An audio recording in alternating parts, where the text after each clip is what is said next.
Greetings. Welcome to day 2 of the Steve Deace Show, held hostage by the crud at the McIntyre household.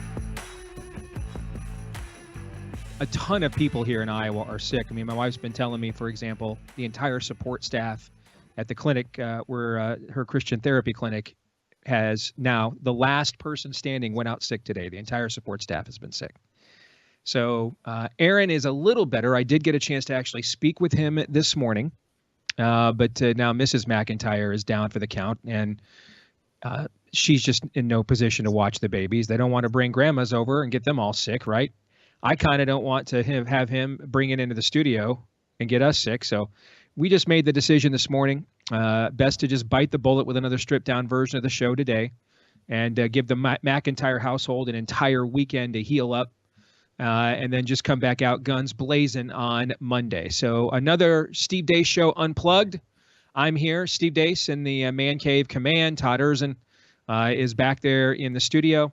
And we are brought to you by our friends over at Relief Factor. I know now that we're into the new year, a lot of people want to turn over a new leaf. A lot of conversations about what it means to improve quality of life and the like. Well, maybe you're just thinking that chronic pain is something you're going to have to deal with for the rest of your days. Maybe. I mean, we get older. That can happen, but maybe not. And that's where Relief Factor comes in. It might be or maybe not. All right. It's a drug-free supplement created by physicians who can prescribe drugs, who got tired of subscribing drug or painkillers and drugs that just masqueraded the pain. What if they could come up with something that went after the inflammation that is likely the cause of your chronic pain and achiness and stiffness and soreness to begin with? And that something is Relief Factor. We never make any promises, but what we can tell you is over the years, over 1 million people have tried the 3-week quick start with Relief Factor. Over 70% of them saw such great results in that first 3 weeks. They stuck with the product long term. So why not see if you don't see a difference in your pain level and your quality of life in 3 weeks or less when you get the 3-week quick start at relieffactor.com. That's relieffactor.com. That's where you can go. It's just $20 to find out.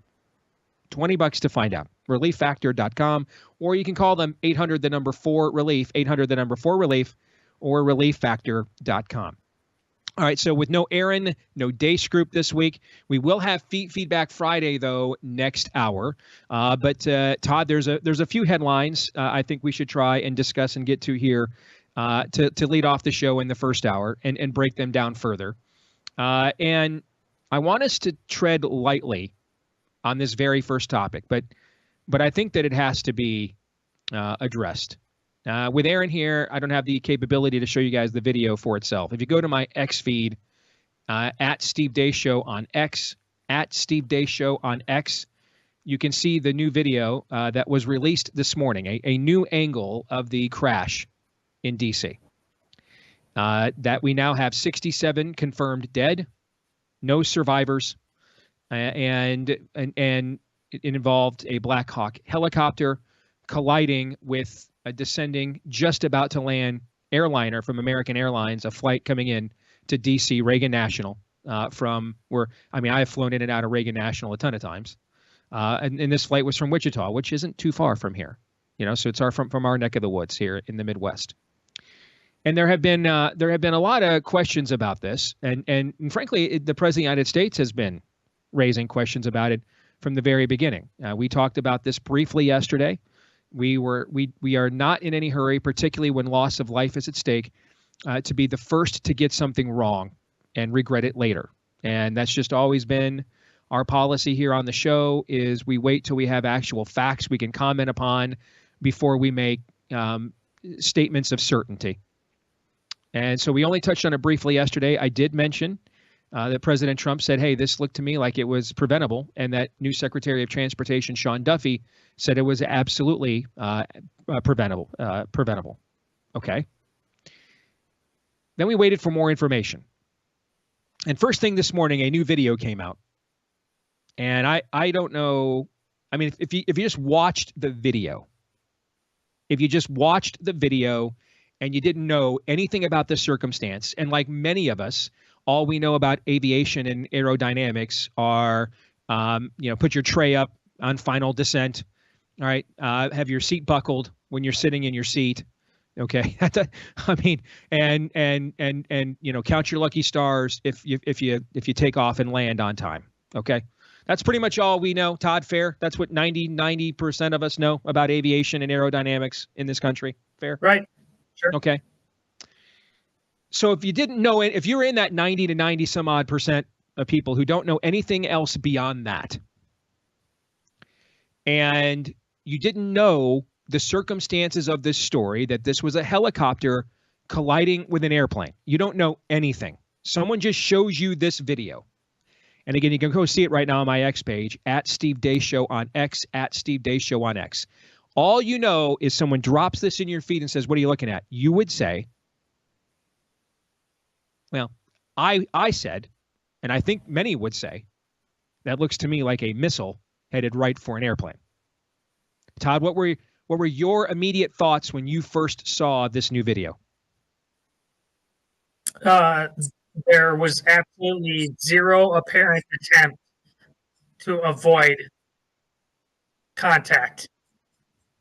There was no evasive maneuver that you could see. It's right. It seems like there's a direct flight path of one into the other. And that would be the behavior of a missile, something that is aimed specifically at an object and then behaves accordingly in its flight pattern, heads directly to said object, right? Yeah. Since we know it's a Black Hawk helicopter, we are then left to ask questions like, there's no evasive maneuvers at all. You can see in this video, which has more of a panoramic view, that they were on a collision course for a period of time here. At least for several seconds, where you would think you would panic. You've got the more maneuverable vehicle in the helicopter. You'd be making all sorts of motions and things of that nature to get out of the way. We've got everybody from United States senators to just everyday people commenting on this video this morning since it first appeared in the media, because it does not add up. It just doesn't make sense to anyone who has basic common sense. Now, I've not had time yet to brush up on aviation and aerodynamics the way I had to on immunology, physiology, and biology 5 years ago, right? So I'm going to be very cautious in what I'm going to say. I have numerous notes that are in great detail in my inbox from people that I will trust. No reason for them to lie to me, especially given the amount of detail they're presenting, that purport to be pilots, that are explaining why they don't think this was a terrorist attack or a conspiracy theory, but really inexcusable error on multiple people's parts. I'm not going to share those because they just have so much terminology that I don't know what it means. And I'm not comfortable yet discussing it without having a better grasp on what the terms being applied here actually mean. But I do think the video this morning changed the nature of the conversation. And this morning, the president of the United States again chimed in. Donald Trump chimed in on this again. Once this video was released, he posted at Truth Social at 8:15 Eastern this morning, the Black Hawk, this is a quote, the Black Hawk helicopter was flying too high by a lot. It was far above the 200-foot limit. That's not really too complicated to understand, is it? Triple question marks.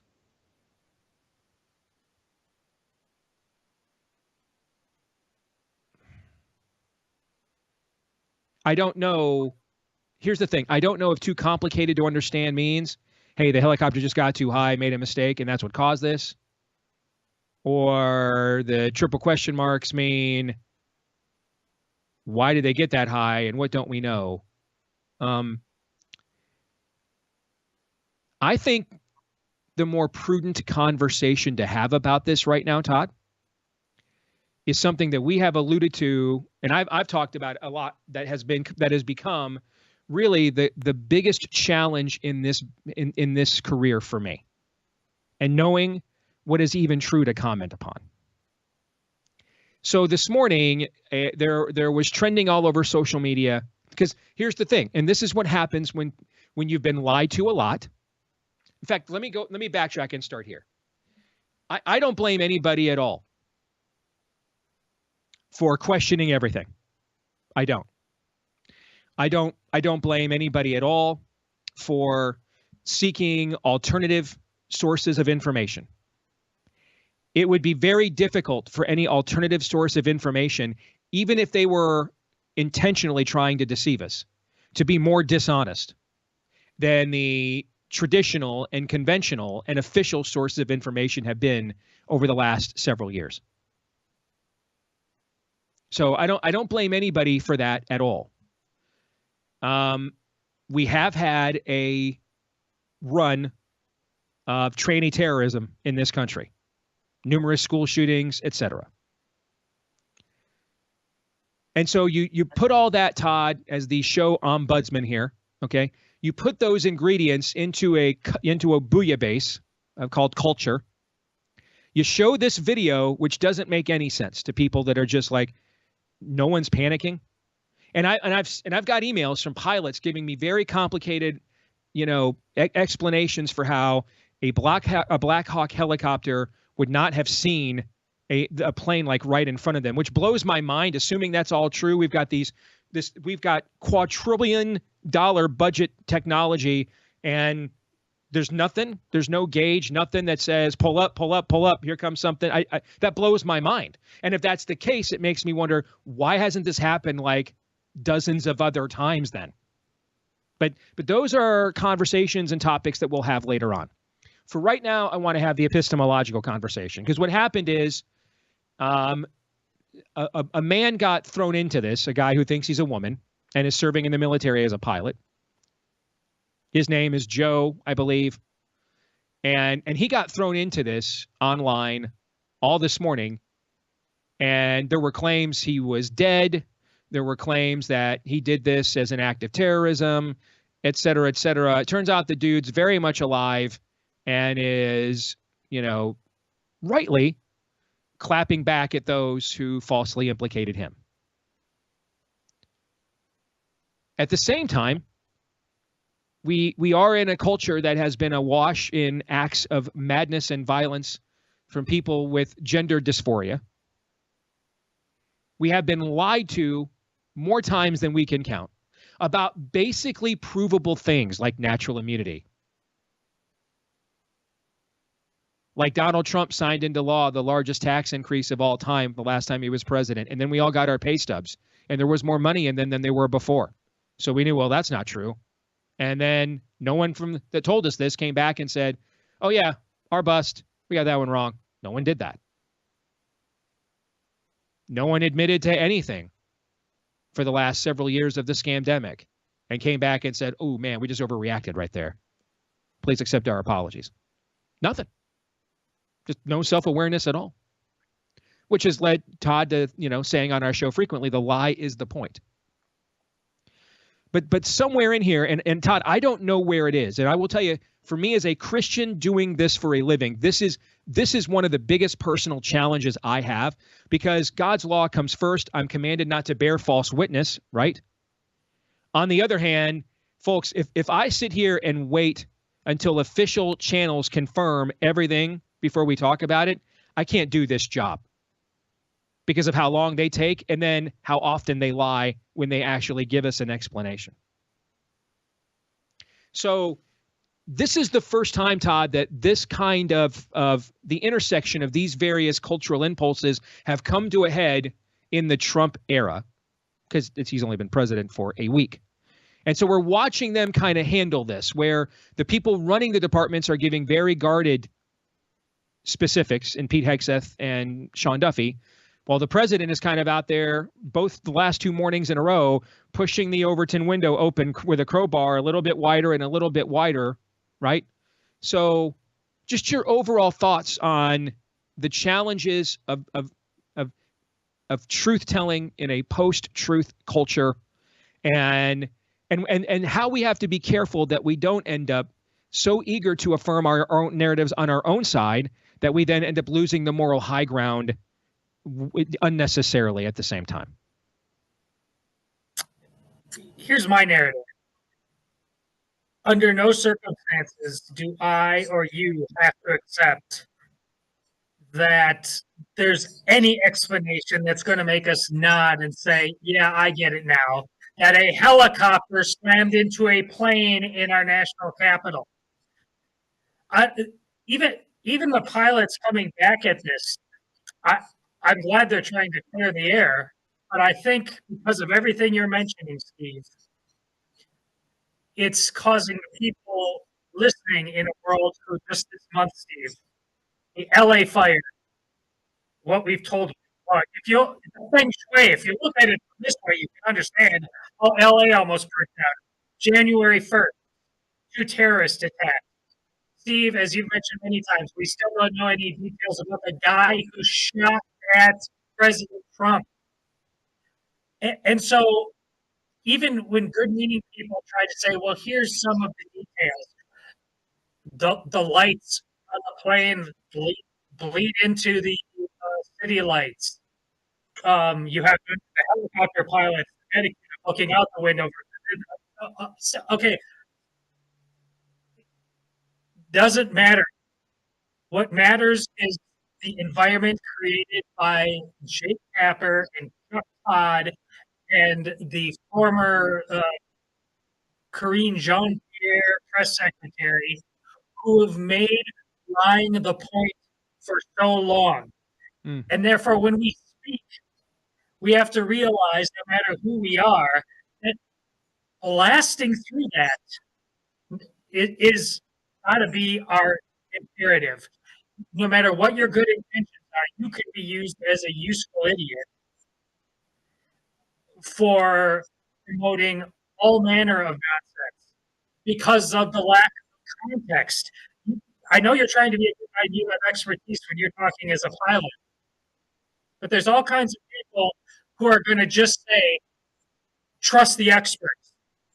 I going down that road for a very long time. Trust the experts sucks.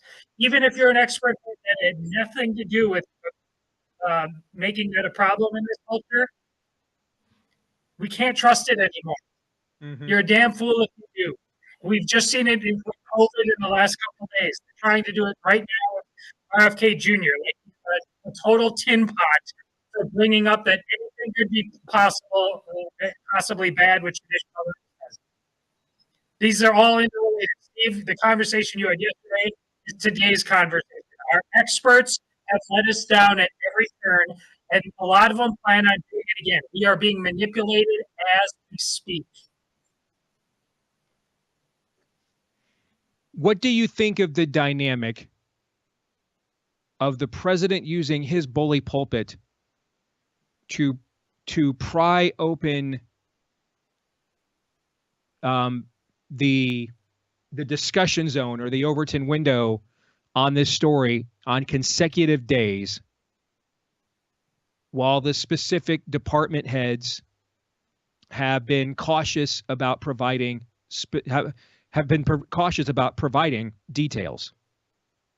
What do you think about that? Okay. Totally fine with it. Those two guys got thrown into the fire, as you mentioned. Really, it's like day one, day two for these guys. All kinds of people under them, against them, are going to lie to them. They're going to test their mettle to see what's going on. Donald Trump made the mistake back in 2016 of trusting a lot of people. He's admitted it now. You know, I meant to hire all the best people, but I trusted a lot of people, and obviously I didn't. It didn't work out so well in some cases. He's not going down that way. Keep applying this pressure to make sure that as many people know as possible, the status quo is different this time. We are going to get to the bottom of this. But yeah, can you imagine the position Seth and Duffy are in right now? Those apparatchiks that have been there forever, and their goal is to make sure that they outlast these two guys. The lies must be. You make an important point.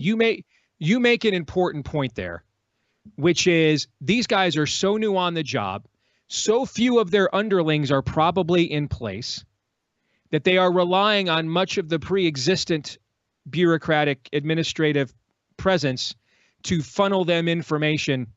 And I'm not sure that they can even trust No. the reporting that they are receiving from some of their own underlings that are currently there. But that again, man, just it speaks to the overall challenge of telling the truth Steve, and trying to even find out what it is in this era. this is in a culture where, yes, it was apparently propaganda of some stripe that the trans pilot who had to come out and say it wasn't me. Fair enough, like you said. But it's still proving the point that this is a military that was allowed to happen. The story that's out there, he was simultaneously becoming a pilot and coming out as a transgender man at the exact same time. That's our military. That's insane. It is insane. Why do you think they haven't told us who the pilot was yet? Well, the specific name and identity. What I think I know is that there were 3 people in the helicopter, and at least two of them have been named. And I had heard before the whole trans thing got out that one of them was a woman. So this is your policy, Steve. What's the benign innocent explanation? I know there's apparently a policy notifying the next of kin first. Okay. Yep. But let's expedite this process because you're not helping situations by letting this just float out there on the breeze. Well, this is also what happens when you allow your country to be taken over to the point of oppressed by identity politics. And under the previous generation, if the pilot was any form of someone of most favored minority nation status, they would withhold this from us because they wouldn't want any questions against their own ESG, DEI, diversity is our strength narrative, right? Okay, that's why. But it works the other way too. All right, it works the other way too. If you're the Trump administration, you want to make sure that you have all your I's dotted and T's crossed because people your opponents are waiting to make the assumption that you are attempting to condemn someone because they belong to a minority, a most favored nation minority status here, right? So, to quote the great Bart Simpson, you're damned if you do and you're damned if you don't. We can't just anymore. I mean, we think you can, and we do that on this show, but in most places in America, people think you cannot just point blank tell the truth and have the facts speak for themselves without some kind of taint of prejudice or narrative or politics or social contagion or social justice, or that there has to be a subtext to everything. It can't just be as simple as that person screwed up, had no business being behind a cockpit, and made an inexcusable error. That there's an agenda to everything, and that happens when you are in a post-truth culture. That happens when you are no longer in a merit-based culture, and you get caught the other way too. You get caught thinking, well, they're not going to accept that I'm just being, singularly critical of this person. They're immediately going to assume because this person has some sort of social status that I am specifically eager to condemn them as such, just as much as they are very eager to promote and affirm and defend them as such. I am ready and willing to condemn every single person, male, female, black, white, purple, whatever, who is responsible for a plane full of 60 people getting knocked out of the sky Amen. and falling into a frozen river. That's Amen. where I'm at. Call me crazy. Amen. And it should be that simple. It should be that simple. But I think in a lot of places in our culture right now, frankly, it's not. And we have to be honest. It was a bad look for a lot of people on our side to implicate a dude with gender dysphoria who's still alive as the pilot. And That's why this goes back to the conversations you and I had making as we were writing and creating Faucian Bargain.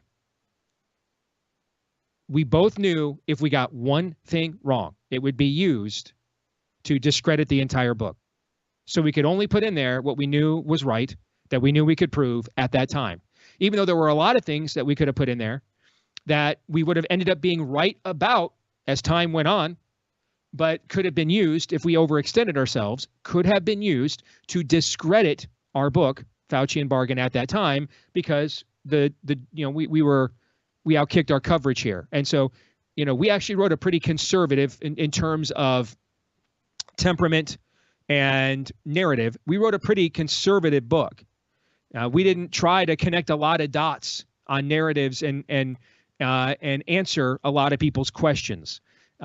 We just pointed out over and over again the amount of lies that they were telling us and the amount of things they were claiming that were contrary to even their own data. If you look at, I would say almost all of the footnotes in our book are their own media sites, their own official data, not stuff that we, ended up terraforming on our own. We used their own data against them, and we did all that to avoid getting out ahead of ourselves so that they could more easily discredit us. And this, I think, is the balance that exists on our side. Is that we are right to have to immediately question everything. We are right to immediately assume. Here's the bottom line: if indeed it turned out to be, not this person, but some other act of trans terrorism, the other side would have politicized that immediately right away and tried to make it that you can't tell that truth because it went against their narrative. So I don't blame people for being suspicious at all whatsoever. And I'm kind of just processing myself here because I have to deal with this every single day, like just this morning. And when I sent you the video via text, and you're like, there's a whole bunch of crap going around X that claims it was some tranny pilot. I'm like, I didn't, first of all, not even heard that. And then by the time I logged on to X to see what people were talking about, you texted me back and say, yeah, it's total BS. It's not true. All right. This is the world that we are in now constantly. And, you've heard the phrase fog of war. There's a fog of cold wars too. And we're in a cold civil war right now. And I think it's, if I had to guess, I'd err on the chance on the, I'd err it on the side of pushing back against the narrative. And then, if I'm wrong, mea culpa and own it. And unlike the people that lied to us, I admit my error later, but there's some responsibility we have here to still not become like that we are against. And I don't know where that is. I do know we should at least, Todd, be having that conversation on a regular basis. I'll give you the last word. I never posted any of that this morning, even though I found it to be like the most believable narrative out there. That's the problem. If it's crazy and stupid and immoral, Occam's razor. That's a good money bet right there. And I still think it applies to this scenario right now. There's no way this makes sense. And you shouldn't accept anything that was just like all kind of mistakes were made. Sometimes this happens. You get into an airplane. No, we're not doing that. This isn't going to be just like you had to take the COVID jab. Millions would have died. Just like this, I know 60 million in the ocean, but just think how many would have died if it weren't. No, right. No spin like that. I don't think this is the last time we're going to be having this conversation. I think that this is symptomatic to the era and the culture in which we live. All right, when we come back, our good friend Josh Hammer has a banger of a column up about birthright citizenship over at Newsweek, where he's the editor. We will discuss that here in a moment. So just to put a final postscript on the latest involving that DC crash with that stunning video released this morning when it looks like the helicopter is making a beeline right for the plane. There is a piece, I was just reading it during the break by our good buddy, our friend and colleague here at The Blaze, Steve Baker, has written, talking to several different airline and air traffic control sources. I'd urge you to go read it over at The Blaze. It appears that they're waiting for notification of next of kin before releasing the name of the pilot of the helicopter. And a lot of people believe this was just, in Steve's article, this was just incredibly irresponsible and reckless policy to be conducting these sorts of training missions. It just blows my mind. You're conducting training missions at night when you lack visibility on purpose, flying helicopters that lack collision avoidance systems amid the airspace of one of the busiest civilian airports in America that, oh, by the way, all kinds of ambassadors and VIP civilians may fly in and out of this airport more than any other because it's in the nation's capital at Reagan National. That blows my mind. In some respects, I'd almost be more satiated if it were a terrorist attack. This is self-induced just stupidity. I can't believe this. There's no other place in America you can do this. No other place in America you can do this than one of the busiest and most VIP concentrated airspaces in the United States at Reagan National in the heart of the nation's capital. Blows my mind. Blows my mind. And therefore makes me wonder, how in the world, Todd, has this not happened dozens of times prior when you're essentially just doing Icarus missions? Now, let's just see how close we can get to the sun. And they're saying that, well, the pilot was above 200 feet at 300 feet, 100 feet. That's the margin, Todd? Yeah. 100 feet is the margin to whether 67 people are dead or not. And that's like policy? That blows my mind. Remember yesterday when I said if I was Sean Duffy, one of the first questions I'd ask was about those FAA drone experiments that were going on? Same thing here, accident or no accident. If you told me, just like you're saying, yeah, this goes on every day, I'd say that's insane. But see, this is what, again, Todd, I've flown in at an airport, Todd, like 30 times. Okay. Trusting the experts keeps leading us to the dumbest places, because we as a nation founded on we the people, who are ultimately supposed to be drawing the lines in the sand on the experts, aren't interested in being citizens anymore, don't want to do that.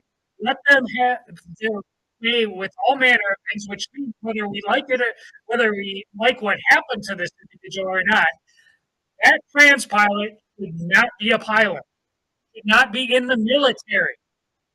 That remains true, whether he was behind the wheel of this particular helicopter or not.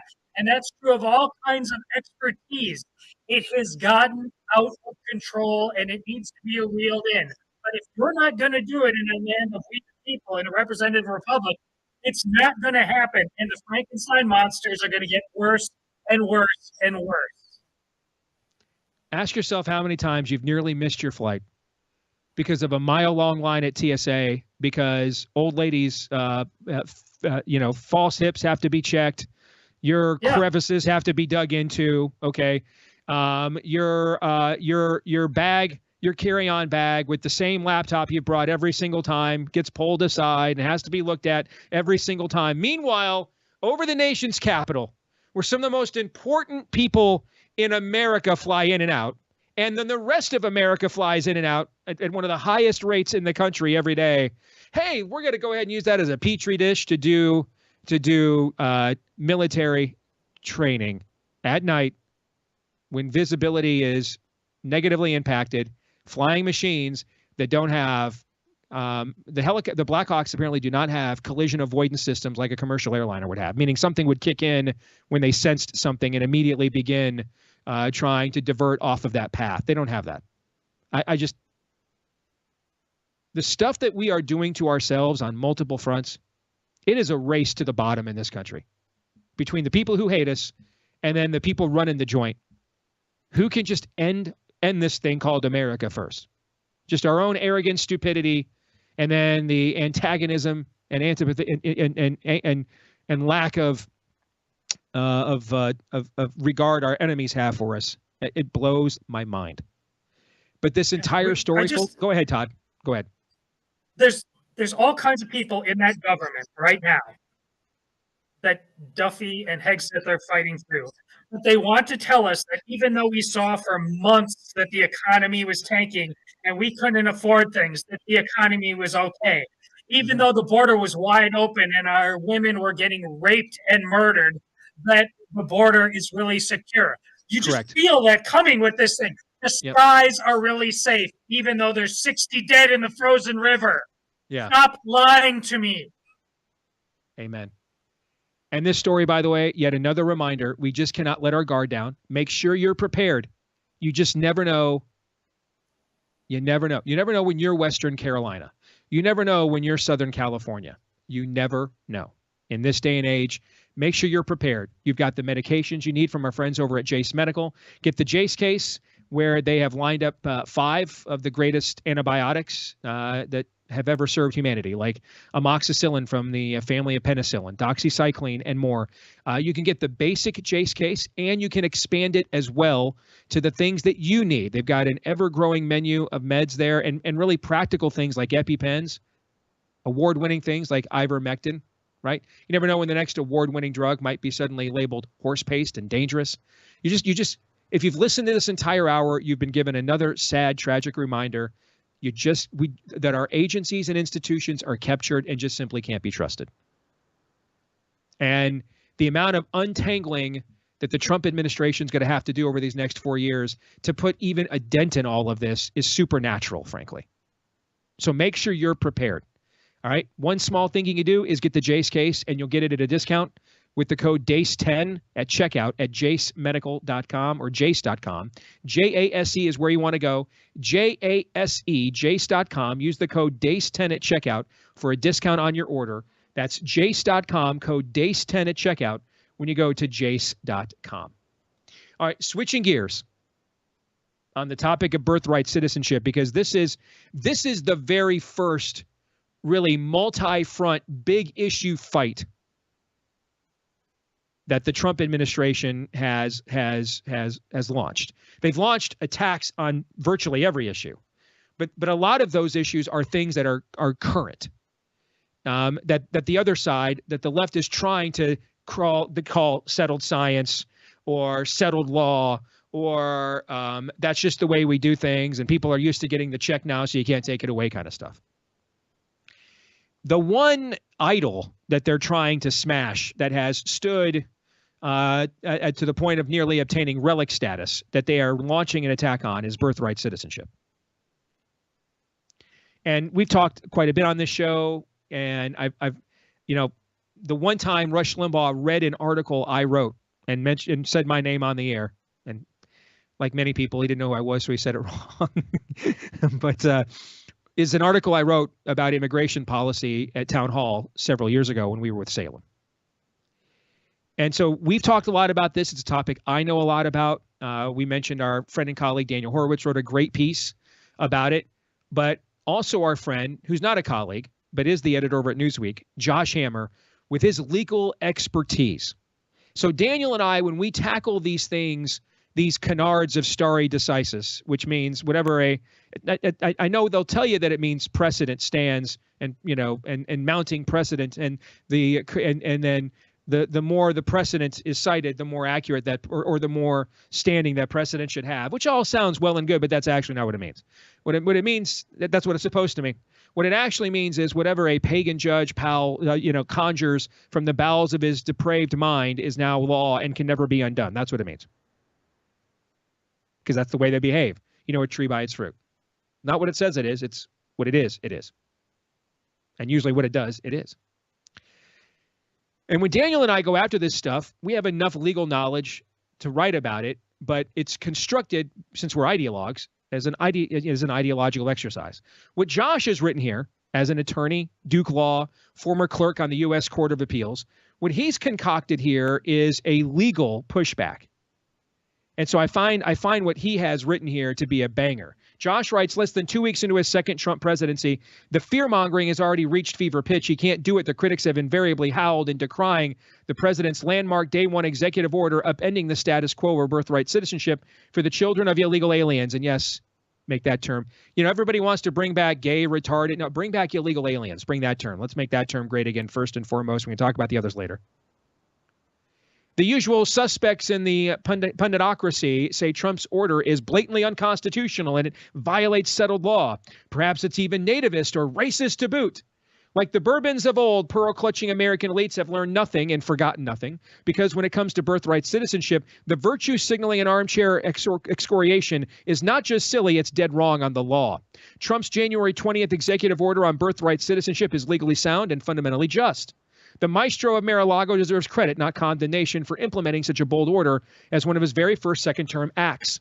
The citizenship clause of the 14th Amendment ratified in 1868 reads, quote, all persons born or naturalized in the United States and subject to the jurisdiction thereof are citizens of the United States and of the state wherein they reside, end quote. The clause's purpose was to overturn the infamous 1857 Supreme Court case Dred Scott versus Sanford, correct, and thereby ensure that blacks were and would forever be full-fledged citizens. But blacks were here from America's beginning. The ruinous slavery debate aside, in 1868, blacks were thus universally viewed, unlike, for example, American Indians, as subject to the jurisdiction of the United States, because we brought them here. Congress did not pass the Indian Citizenship Act, which finally granted birthright citizenship to American Indians, until 1924, so 60 years later. Our debate today thus depends on whether in 1868 aliens, illegal or illegal, were considered subject to the jurisdiction of the United States. And in 1868, they weren't. That's the quote from Senator Jacob Howard, the writer, one of the writers of the 14th Amendment I read from you earlier this week in his own testimony saying, no, this doesn't apply to foreigners, doesn't apply to aliens, doesn't apply to the children of ambassadors. In the post-Civil War Republican-dominated Congress, the 14th Amendment was intended to constitutionalize the Civil Rights Act of 1866, which had passed 2 years prior.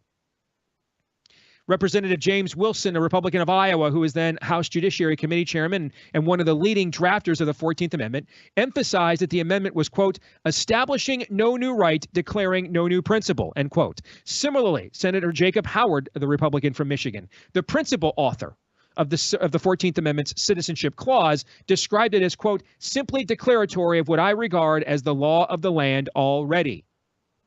Meaning we're just taking the law of the land and extending it to blacks. It's not a reworking of the law of the land. And in 1868, if you came over to this country illegally and claimed because you popped out a kid, you get to stay here forever and take stuff that's not yours, they'd have treated you like an enemy combatant and an invader, which is why in 1868 that stuff didn't happen. Because people knew that would happen to them if they did. In other words, the 14th Amendment formally formalized the Civil Rights Act of 1866, and the relevant portion of that law reads, quote, all persons born in the United States and not subject to any foreign power, excluding Indians not taxed, are hereby declared to be citizens of the United States. In other words, subject to the jurisdiction thereof in the 14th Amendment necessarily excludes those who are subject to any foreign power. As then Senate Judiciary Committee Chairman Senator Trumbull of Illinois, Republican, said during the ratification debate, quote, subject to the jurisdiction thereof means subject to the United States' complete jurisdiction, that is, not owing allegiance to anybody else. The 14th Amendment, properly understood, thus constitutionally requires that neither legal nor illegal aliens be afforded birthright citizenship. This understanding was unchallenged for decades. In 1873, the Slaughterhouse cases, Justice Samuel Miller interpreted the Citizenship Clause as, quote, intended to exclude from its operation children of citizens or subjects of foreign states born within the United States. In 1884, 20 years after the amendment, Elk versus Wilkins, Justice Horace Gray held that, quote, subject to the jurisdiction means not merely subject in some respect or degree to the jurisdiction of the United States, but completely subject to their political jurisdiction or owing them direct and immediate allegiance. So again, you see the writings of the people who actually wrote the amendment. You see the way the amendment was adjudicated in the precedent that was immediately determined in the decades after. This was meant to apply to blacks. so that the South could not get around still treating them as second-class citizens, even though they were now freed slaves. That's what it was about. And it wasn't about anything else. And it wasn't about most of what's applied to it today.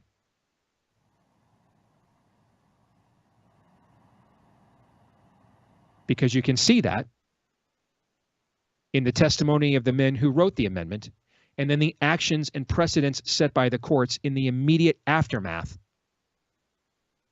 of that amendment. So we've talked before about things that are unconstitutional and anti-constitutional, that something can be well-intentioned but be unconstitutional. And the intent necessarily is not to undo a key framework of our society or even the Constitution as a whole, but still be unconstitutional, and reasonable people can disagree. And then there are things that are anti-constitution. The intent is malevolence. The intent is to undo what it means and therefore redefine it. Not expand what it means, redefine it. Whole cloth. That's what birthright citizenship is. That's what it is. And that's exactly why they did it. They don't want us to be seen as a nation of citizens. They want you to be seen as a nation of forever immigrants, just like you're a forever victim. There's forever racism, and it's systemic even.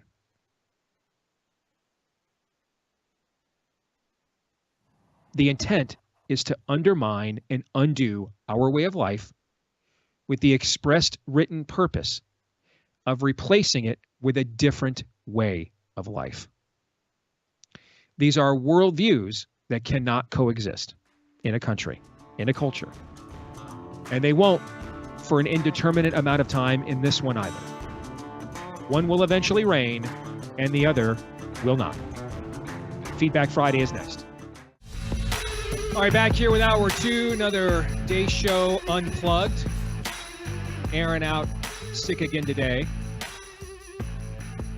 But he made a lot of progress overnight. And hopefully his wife, Bella, gets better too. So, because he's helping her with the kids as well today. And we were just like, you know what, man, you take another day and then take the weekend, come back 100% healed so that you don't pass this on to the rest of us. So I'm down here in the man cave command.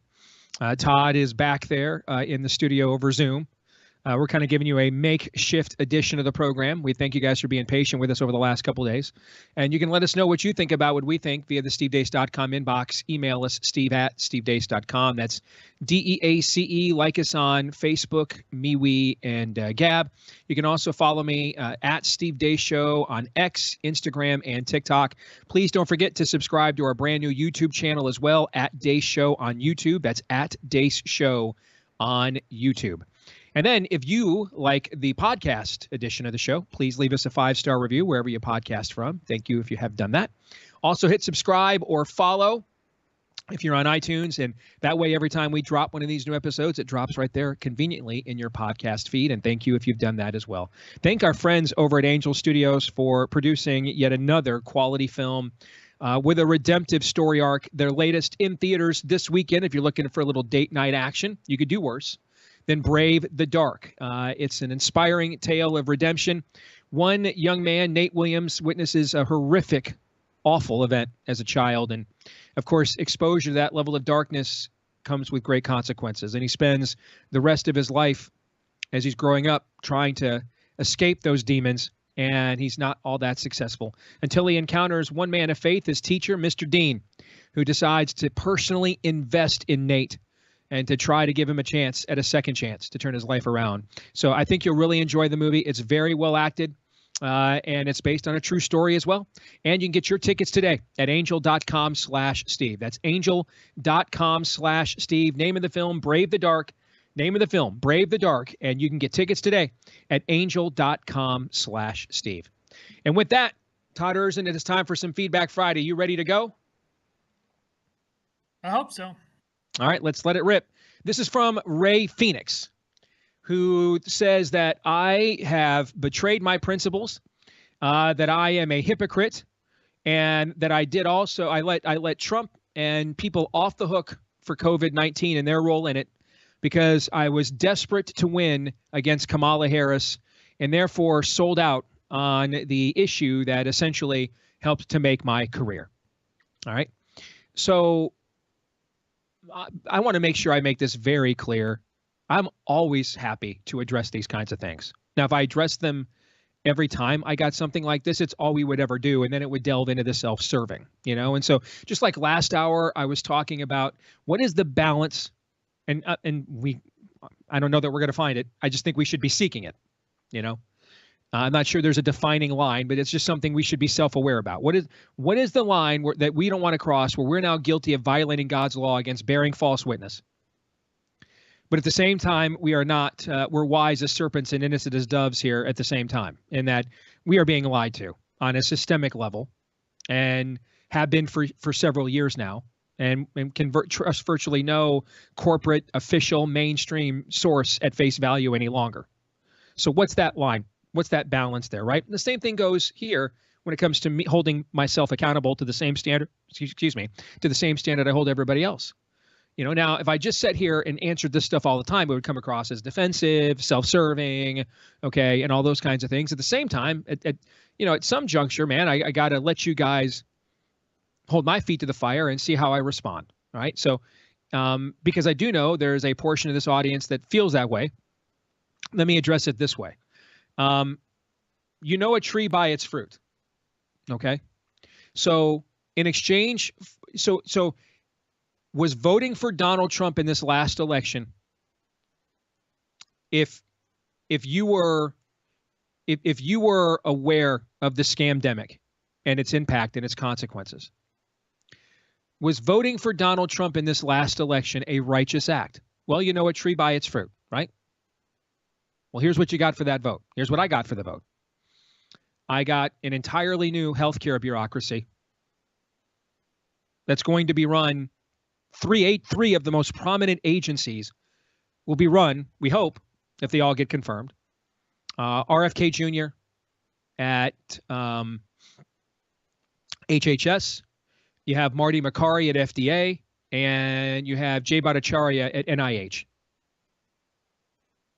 Those three, and those are three of the big four, those three were three of the most vocal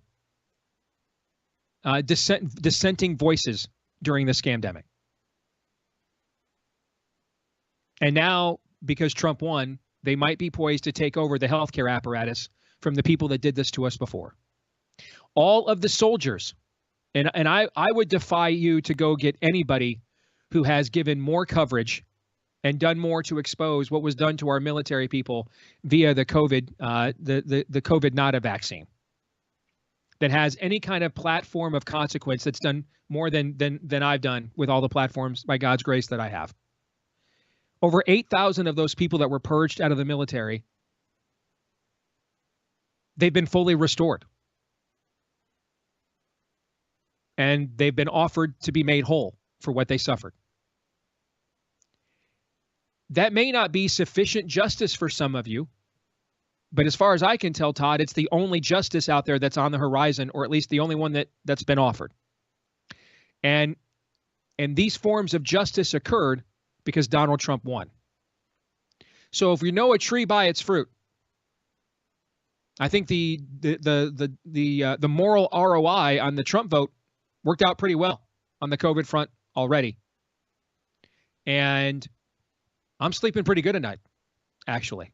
I think that Trump, as much as he can, given his prodigious ego, is the only person that did any of this to us that has exercised any form of atoning act. He's the only. I view these as not just policies but atonements. So I kind of think I made a moral calculation, did the best I could with what I knew and what the Lord provided. It looks to me like the Lord has blessed that decision. What are your thoughts, Todd? Well, like I've said about other issues, it applies here. In many of these cases, many of them are not narcissism. It's like the same thing as principles. Particularly you made the mistake and took the jab yourself and are now just bitter about that or feeling guilty about that. I don't know how that applies in this case. Listen, I just got done saying about the danger of trusting the experts. Remember, anti-vax, anti-jab before COVID, but people are kind of surprised at the amount of grace I offer in this because I'm not kidding when I talk about the magical power of vaccines. It is comprehensively addictive. Democrat, Republican, rich, poor, everybody is falling in love with it. It's one of the great idols of the age. Therefore, I get how deep this dark rabbit hole goes. And if I see an inch of awakening, like I have seen with Donald Trump, I'm going to take it. Like I said, it was absolutely surreal watching the Bobby Kennedy back and forth. Never RFK Jr. back and forth. Never thought that was really even going to happen in our lifetime. And here we are. And it's happening because of Donald Trump. And oh, by the way, don't just trust the experts because they're experts. But there are names: Scott Atlas, Peter McCullough, Pierre Corey, Ryan Cole. Cole. They've been on national for not only months but years now because they were here on the Steve Deace Show first. And if not first, second or third. We had them on as early as anybody else. And now they are house names. And oh, by the way, all those guys support one way or the other Donald Trump because they know things got better because of him. It's not a perfect world. As important as this is to me, it's not my religion. Being against anybody who ever got anything wrong on COVID is clearly a lot of people's religions and for a lot of narcissistic reasons, and I don't accept any of that. I guess I don't understand. Like, I completely understand if we voted for Trump and advocated people do the same, and then he had not done any of the things we just mentioned. And by the way, in the immediacy of his win, he did these things. Like, we're not 2 or 3 years into this, and he needs our votes, and his approval rating's at 40%, right? And he's got to give us something here because he's looking at lame duck status, and their backs are against the wall in the midterms. His immediate reactions to winning the presidency were to appoint several of the most noted dissenters against the scamdemic and our healthcare bureaucracy to be in charge of that exact same healthcare bureaucracy. And then one of his immediate acts after becoming president was to make whole the servicemen and women who were dishonored by the military because of Operation Warp Speed. I understand if he had not done those things and he still wins. If people like Ray Phoenix want to come at me and say, you forgot about us, you left us behind. Hey, that cool story, man. Hey, interest rates are lower, inflation's down. Remember all that stuff you wrote and all those shows you did and all the success you got for telling that story that you just kind of gave up on us? And just age-old story, guy makes it big, leaves the people that got him there behind. I would understand that if that were the case, Todd. But I have no idea. I don't understand the moral math at all that has someone saying, in light of the things that he's actually done, and your response is, it would have been better if he'd lost and we got nothing. Because those 8,000 servicemen and women weren't getting restored. We didn't know Trump was going to restore them. But we do know that if the other side did, they weren't going to do it. We didn't know RFK Jr., Jay Bhattacharya, and Marty McCarry were going to be the three of the biggest appointments he made in charge of the healthcare bureaucracy if he won. We didn't know. But we do know the other side wasn't going to do that. And so your preference then? See, this is where you can turn your own suffering and your own conviction into an idol. Your preference then to hold on to your moral justification and sanctimony. Your preference then is, I would rather get nothing so that I can continue to bitch and moan about nothing being done than give a guy credit. I'm not saying you even have to totally forgive him. Nothing. But he did this stuff and he gets nothing. Nothing. No accommodation at all. You don't have the moral high ground in that case, actually. You're an idolater. You've turned your own suffering into an idol. That's what you have done. And go ahead. To your credit, Steve, to your credit, you didn't even mention the fact that, oh, by the way, we supported DeSantis before we supported Trump. Well, so see, that's the thing. We tried to have a process where this accountability was going to be had. And we were one of the few people that actually put our necks on the line to make that happen. Okay. And got, I lost, I don't have to recount all of that. I forgot about that, frankly. You know why I forgot about that? Because it's not about me. Because I'm ecstatic about what's going good for the country right now, that I don't care right now how many people that used to have me on their shows don't anymore because I dared to oppose Daddy Trump in the primary. That I don't even think about that because I don't care as much as I care that 8,000 servicemen and women, the people that lost wrongly, were done unjustly, were made whole by Trump. I don't care, and neither should any of you. Do not care about the name on the back of the jersey, like literally ever. Stop and think about any human endeavor where caring about the name on the back of the jersey instead of the front does the cause good. I can't think of one. Stop and think of one team where the name on the back of the jersey was being worth more than the name on the front was good for the team or the cause. I can't think of a single time. So I thank you for mentioning that, Todd. Frankly, I most days because of what Trump's doing now, I forget we even had that primary. It's like it didn't happen. You know why? Because I didn't engage that primary to be proven right. I engaged it because I thought it was the right thing to do. But now that the right thing to do is being done by the people I didn't support originally, I'm ecstatic. I just wanted the right thing to do to be done. That's all. That's all I wanted. I didn't care who did it. That's it. And one thing you and I have in common at this front, and I seriously question whether a lot of these people do, you and I are dads. I think a lot of these guys are childless cat ladies a lot of times. I'm trying to create a better future to hand off to my kids. Just like with my own kids, they come out, they're not perfect. They have all kinds of skill sets. They have all kinds of weaknesses. And our duty as a father is to help them understand reality, to not be utopian.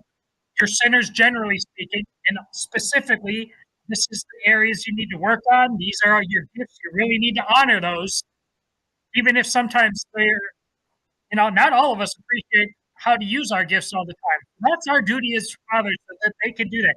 It's the same with this presidency or choosing where we live.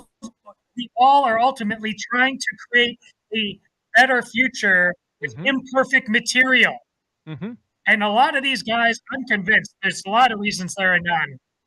I think a lot of them, they're not dads either. And I think they're sitting on their own private Idaho, acting like they've got it all figured out when there really isn't anything great at stake for them. Or they're just embarrassed about the bad choices they made in the past and now they want to blame somebody for them. I think you're probably right about that in a lot of cases. Let's move on. Rick writes, do all these executive orders worry you at all? Because they can all be flipped in 4 years. If Congress doesn't make them laws, they are worthless. And then what are those chances? I almost said they're like a thumb in the dike, but then I remembered I'm older and you may not know that story, so it would come across wrong.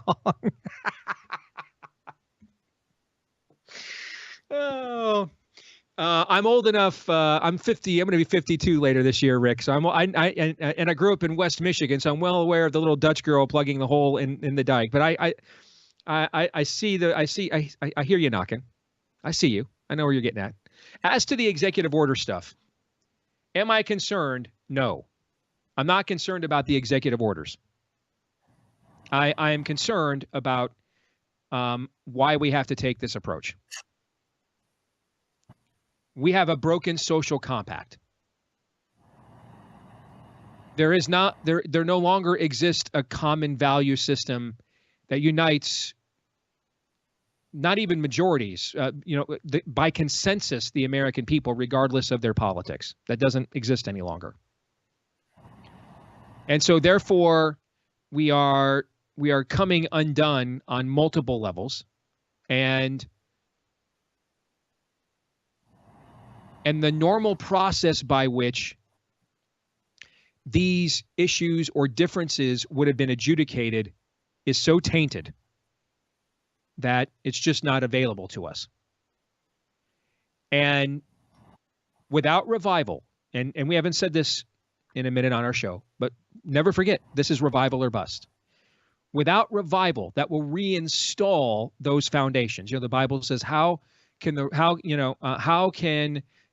righteous prevail if the foundations be destroyed? That's where we're living right now. And without those foundations, I mean, we're aligned in a coalition with a lot of people in power, in office around the country who don't agree with us. Now, they're not communist either, but they don't agree with us. They just want they want some form of corporate driven dominance. They don't believe necessarily in individualism either.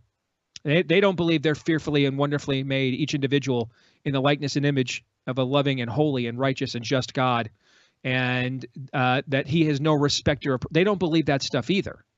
Now, they've come to different conclusions. They're not total statists like would exist on the other side. But there's more options here than total statists or, rugged individualism. There's a whole lot in between those two things.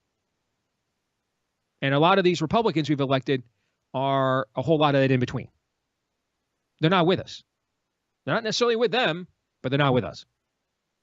Like if Mitch McConnell faced an actual challenge from a real Democrat, and he wasn't now Glitch McConnell and could still articulate more than 3 syllables at once, you would watch him in a debate and look at his record and think, man, that's way better than what the alternative is. And you would be right. But here's the thing. If I debated Mitch McConnell, if I did, back when he could still talk and think and didn't glitch out, if I debated him, you'd be watching that and say, why the hell have I been voting for Mitch McConnell this entire time? See, this is the dilemma. They're not communists. They're not Marxists. So they are clearly better than the alternative. Clearly better. Lindsey Graham is clearly better than the alternative. It's not even debatable to me. But if you had a U.S. Senate primary in South Carolina and you held a debate, and Steve Deace debated Lindsey Graham, you'd be like, how the hell did this guy get elected in South Carolina? Up against the communist, you'd be like, this guy's got it. That same Lindsey Graham has to win, or we're 4F'd. Every orifice. This is where we are, right here. And so because of this, because we are forced into a coalition with a bunch of people who do not agree with us, who do not want to look at Florida again. Look at Florida again. Yes. Remind everybody about your column this week, Steve. By all means, let's flex these legislative muscles. Go ahead, Florida. Go ahead, Texas. You should show the way, right? Both of them are passing on the opportunity because they resent the opportunity. Yes. They don't want to do in Florida and in Texas and many of these red states. And Florida is the most egregious because the success of the Republican Party there is recent. And it's largely because of one person and his team. Not only, but largely. And as I wrote today for The Blaze, if there was one place where Republicans would just say, you know what, man, not my thing, aren't my issues. I'm not a communist either, though, and I like winning more than losing. So go team, and I'll hop on the surfboard and ride the wave. If there was ever a place they would do that, it would be Florida, which voted Obama twice, which has had the largest inward migration of any state, and is beautiful year-round.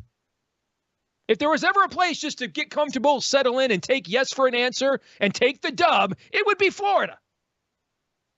They don't want to do it there either. They don't want to do it there either. They're trying to make Ron DeSantis a lame duck this minute rather than endure another 2 years of him in charge, because they're sick of all the righteous stuff that he's made them do that they never wanted to do in the first place. And so if that can happen in Florida, it will happen everywhere. That's what we're aligned with. And again, if you sit down and if you sit down with those hackneyed Florida legislative leaders, the people like Dave Rubin right now are doing a phenomenal job of just calling out and pulling their pants down in public.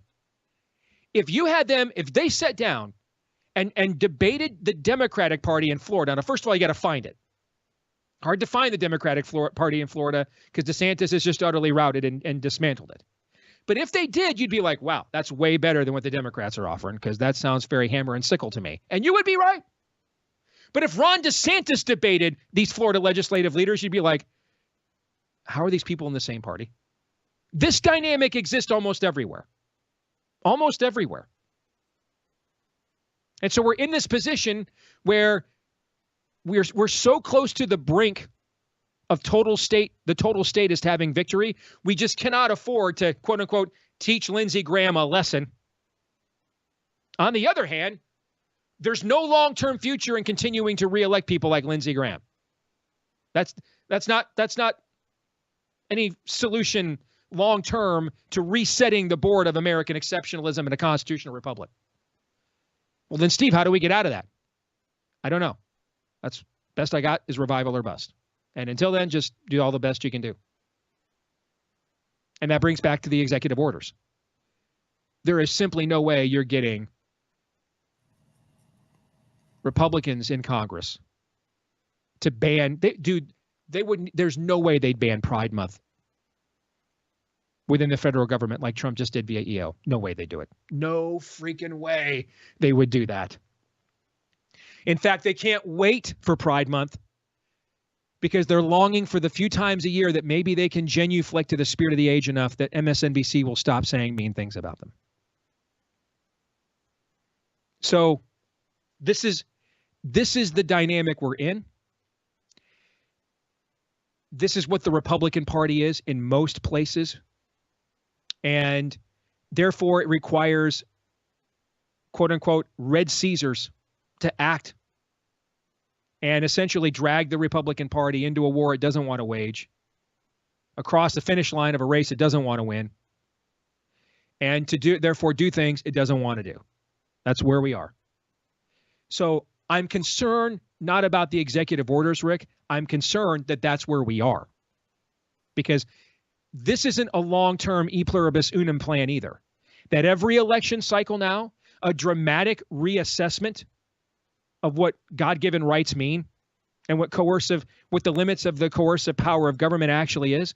Every election cycle now, we're having those every 2 years now. So every 2 years, we literally just, grab the Etch-a-Sketch and shake it up and say, all right, here's the new definition of democracy, our sacred democracy. Or here's the new republic.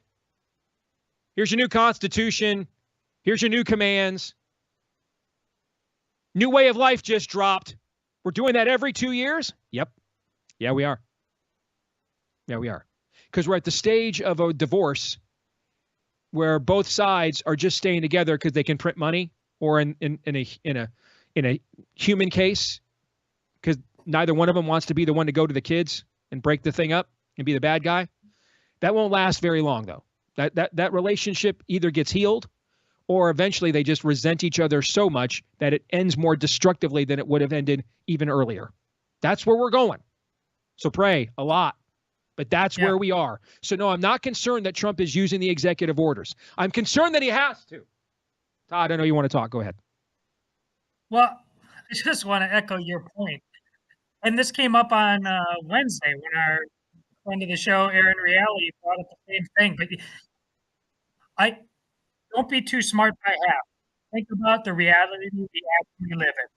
This is obviously what we prefer under a representative election. Absolutely.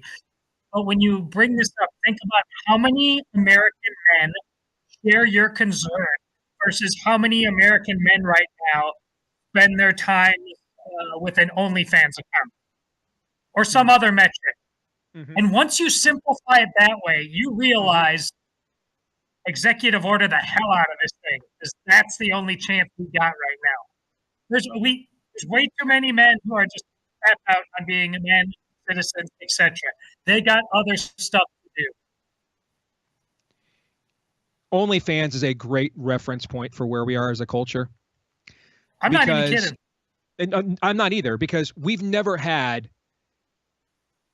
pornography, sexually graphic material more readily available for your instant gratification for free than we do right now. And yet, what's the state of men in America? The state of men in America is so piss poor that even when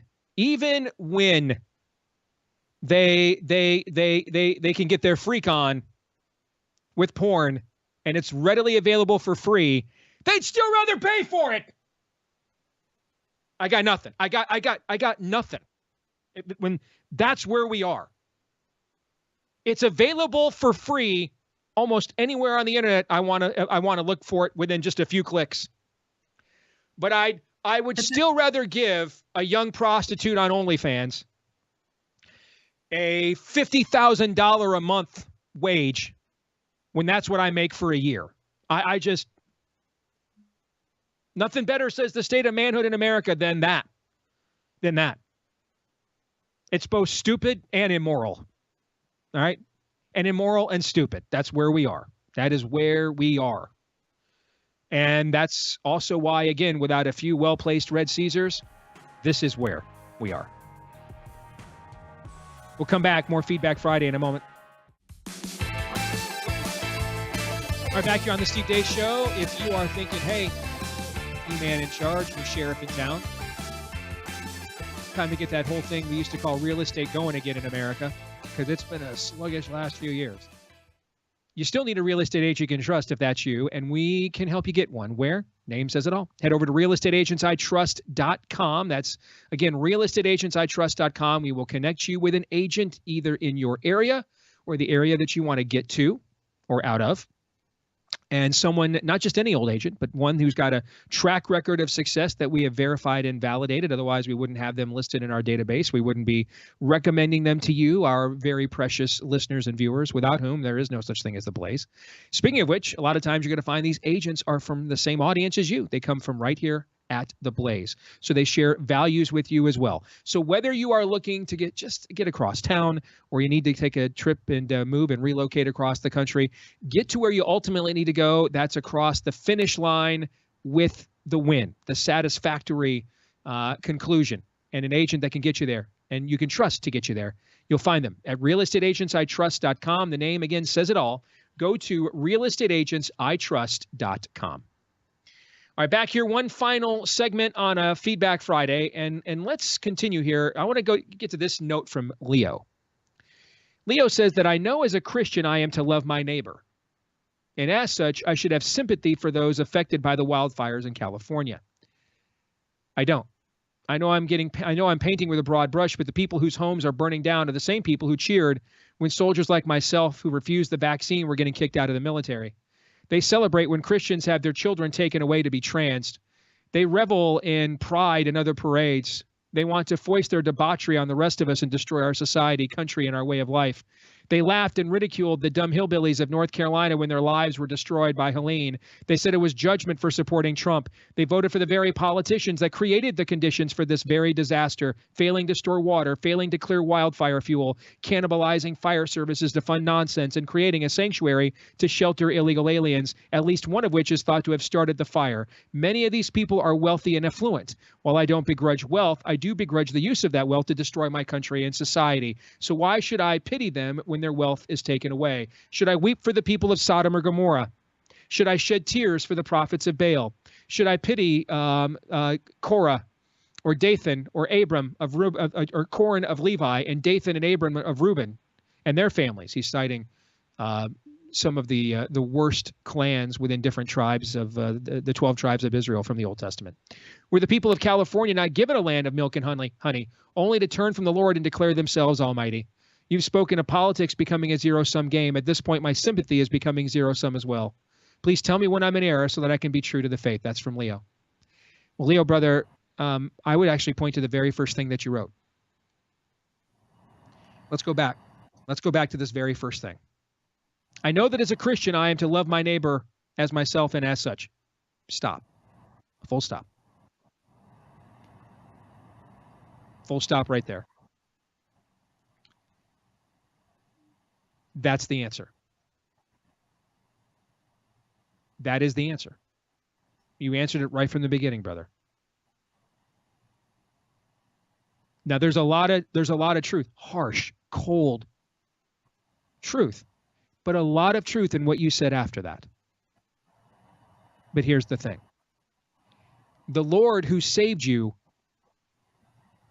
from your wickedness, the things you deserve condemnation for, the things you deserve hell and eternal torment for. You have sympathy. You love your neighbor as yourself because he said so.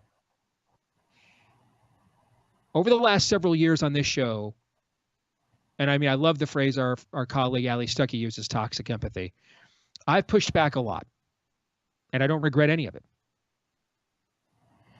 On nicer than God, seeker-friendly pablum masquerading as Christianity. I am starting to get concerned, though, now that I see more and more masculine voices are rising up to push back on this. Because to me, the greatest heresy in the church, not the only, there's numerous, but the greatest heresy in the church in the West in our era is we have taken the second commandment, love the Lord your God, or love your neighbor as yourself, and made it greater than the first commandment, love the Lord your God with all your heart, soul, mind, and strength. We've made pleasing and affirming people, which is how we define that, and that's actually not what it means either. But we have made, therefore, people more important than God, and they're not. People are the most important thing to God. He made people in his image. As far as we know, people are the only things in all of the universe God made in his image, as far as we know. He came to earth. He left heaven and came to earth to die for people. So people are of preeminent importance to God. They're the only beings that he gave a soul to, as far as we know. The only beings he gave the ability to cognitively make moral decisions, as far as we know. So people are of preeminent importance to God, but they're not preeminent. God is. God is. And we can't have the proper context of what that means without giving God the preeminence that he alone is worthy of. And also, by the way, demands.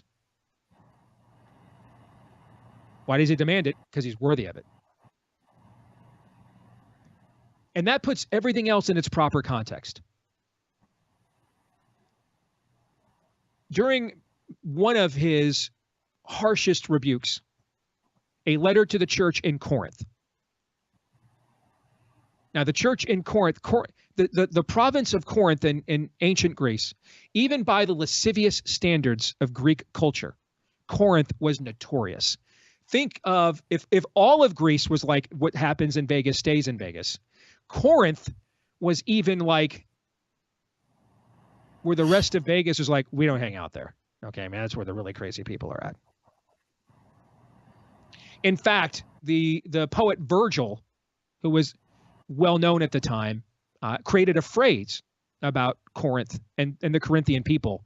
And the phrase he created was Corinthianize. That to Corinthianize meant you were especially depraved. And this is now one of the earliest enclaves of Christianity in the Gentile or non-Jewish world.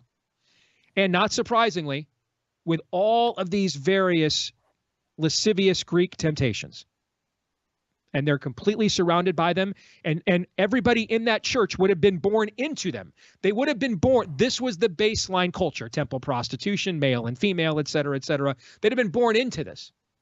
So they're coming out of this.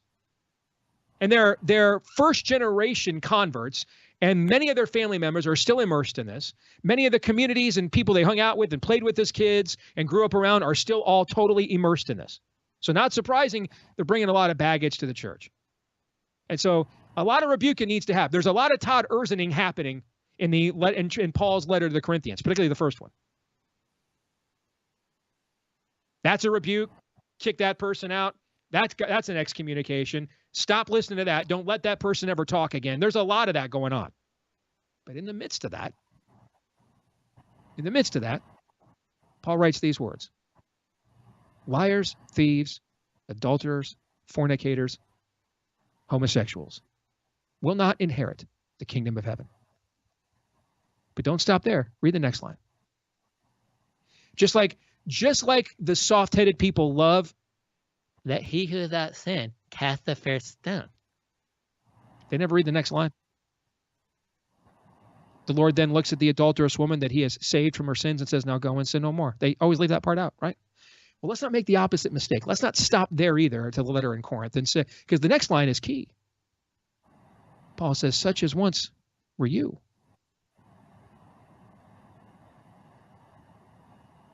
Leo, such as once were you. Maybe all the things you itemized about those suffering in California are not your particular sins, but you were saved from something. Otherwise, there's no need to be a Christian. You were saved from some form of wickedness, my friend. Some form of treachery to the Lord and to others. Some form of immorality, some form of debauchery. Whichever forms you appreciated, you indulged in, you were saved from them. Such as once were you. We cannot make the opposite error. The correction to making love your neighbor as you love yourself, the heresy of making it the primary mission of the church, is to not, therefore, make it any mission in the church. That in and of itself is also a heresy. In fact, it's so important, Jesus said it's the second most important commandment. It's the summation of the second tablet of the Ten Commandments. But it is the second tablet. The first one has to go first. But the second one still matters. As far as we know, those two tablets are the only things God specifically used his hand to write. So I kind of think what's written on all of them is, everything he wrote on both of them is pretty important. It's second. It must be put second. Otherwise, we're going to continue to tolerate all forms of lunacy, silliness, insanity, immorality, debauchery, ridiculousness, self-destructiveness, all the stuff that we're doing now. That needs to be called out, confronted, and rebuked. But without that second commandment, we become self-righteous. When righteousness comes by faith. How does faith come? By the hearing of the word of God. The word that says, love your neighbor as you love yourself. The word that says, such as once were you. And the word that also says it's impossible to please God without faith. So most of what you said, in some context, Leo, most of your laments are accurate. But let's even pick Sodom and Gomorrah. Father Abraham pleaded for mercy within Sodom and Gomorrah. And the Lord gave it.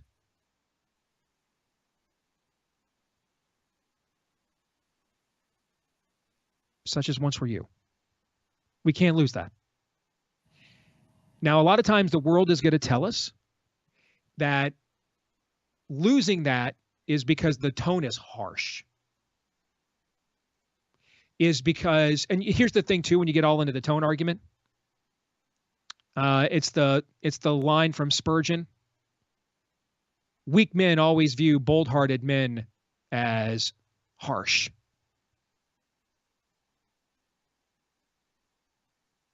No, a pretty good rule of thumb to whether you are being prophetic or just a douchebag. Let's look at John the Baptist.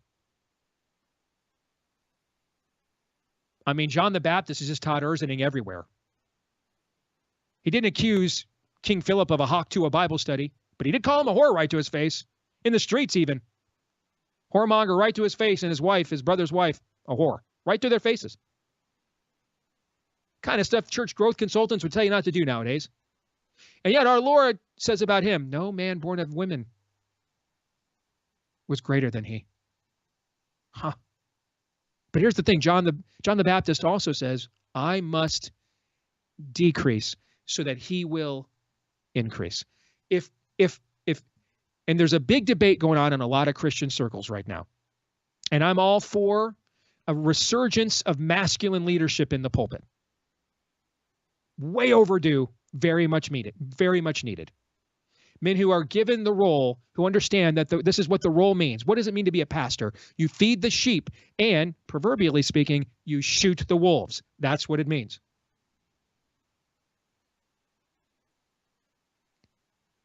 But here's the thing.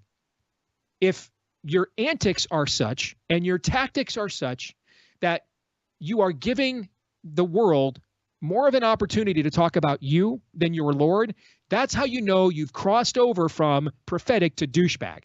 What did we just say about RFK Jr. yesterday, Todd? He walked out of those hearings and gave them nothing. Nothing. There was plenty of confrontation going on, plenty of argumentation going on, plenty of back and forth debate going on, but he gave them nothing. He walked that narrow road of argumentation right there, and they walked out of there with no clip they could use, nothing they could use to give them any excuse not to vote for him. They got nothing out of him. That's what I mean. That's an example of the masculine leadership I'm talking about.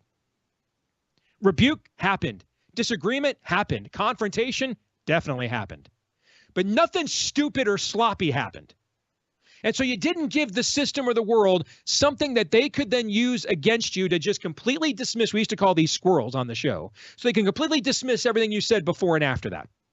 And you know how one way you'll avoid doing that more often than not, and I speak for myself in this case, because I have a similar disposition, is when I remember to love my neighbor as I love myself. Because when it's about what I think and the vindication I want and the argument I want to win, I don't love my neighbor as I love myself. I put myself first. And so I rebuke so that I'm heard, so I'm agreed with. It's not about you, not about me. It's about him. And so the best reason we love our neighbors, we love ourselves, is because the Lord who saved us from the fires of hell we deserve and want told us to. I can come up with other reasons, but that's the best one. And then there are other reasons, like the ones I just explained. The new challenge will be for this new breed of masculinity taking foothold in the pulpits, particularly among Gen X and Gen Z, or Gen X and millennials, I should say, is when the story is you, you're not John the Baptist. You made it about you. Decrease so that he increases.